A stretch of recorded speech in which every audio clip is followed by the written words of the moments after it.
Hey everyone, welcome to Tom Zai Music. My name is Tom Zai. Today I'm going to be doing a review of the two sets of studio monitors that I use here in my home studio. And those would be the JBL LSR6328P and the Yamaha HS80M monitors. On a side note, I don't know why companies don't just name their products A, B, C, and D or 1, 2, 3, 4. Instead they have a string of like 10 numbers and letters together, but that's beside the point. So these are the studio speakers that I use here, and primarily I would say I use the JBLs about 90% of the time, 80 to 90% of the time in comparison to the Yamahas. And not surprisingly, their price tag, the JBLs new, were about $3,000 a pair, and the Yamahas new were somewhere between $700 to $800 a pair. So there is a bit of a difference in quality and what I feel the overall sound stages of the monitors based on price.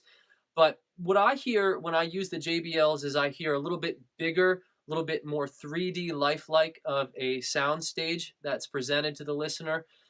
Things just sound more real to me, like closer to the source as it was recorded, which is one of the main reasons I tend to use them primarily in my studio. Another thing I like about the JBLs is they have a little bit bigger of a bottom end.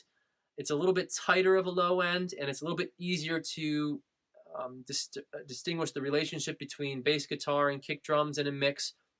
It's very easy to check phase relationships. If you're mixing drums, for example, and you have overhead mics versus close mics on the toms and kick drum, it's really easy to check phase relationships to hear if something's out of phase with the JBLs.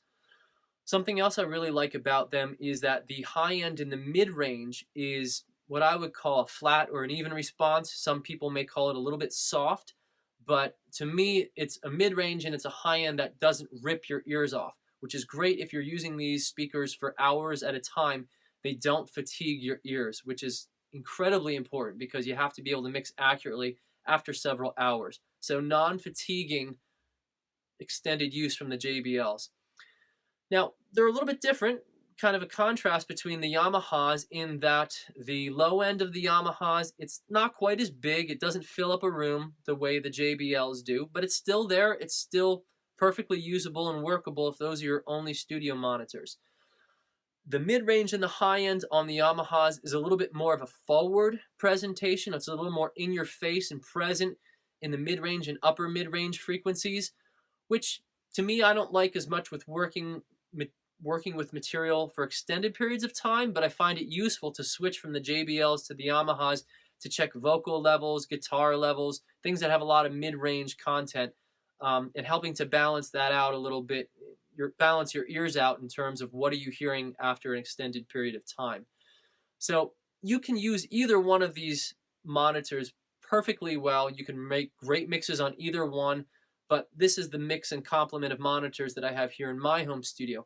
If you'd like to hear some actual sound tests where I switch between the two monitors on source material, please check out another video I did, and I do just that. We switch A, B, and I'll label it back and forth so you can hear what each monitor sounds like in a studio environment. So thanks so much for watching. If you like, please consider subscribing, and hope to see you again soon. Take care.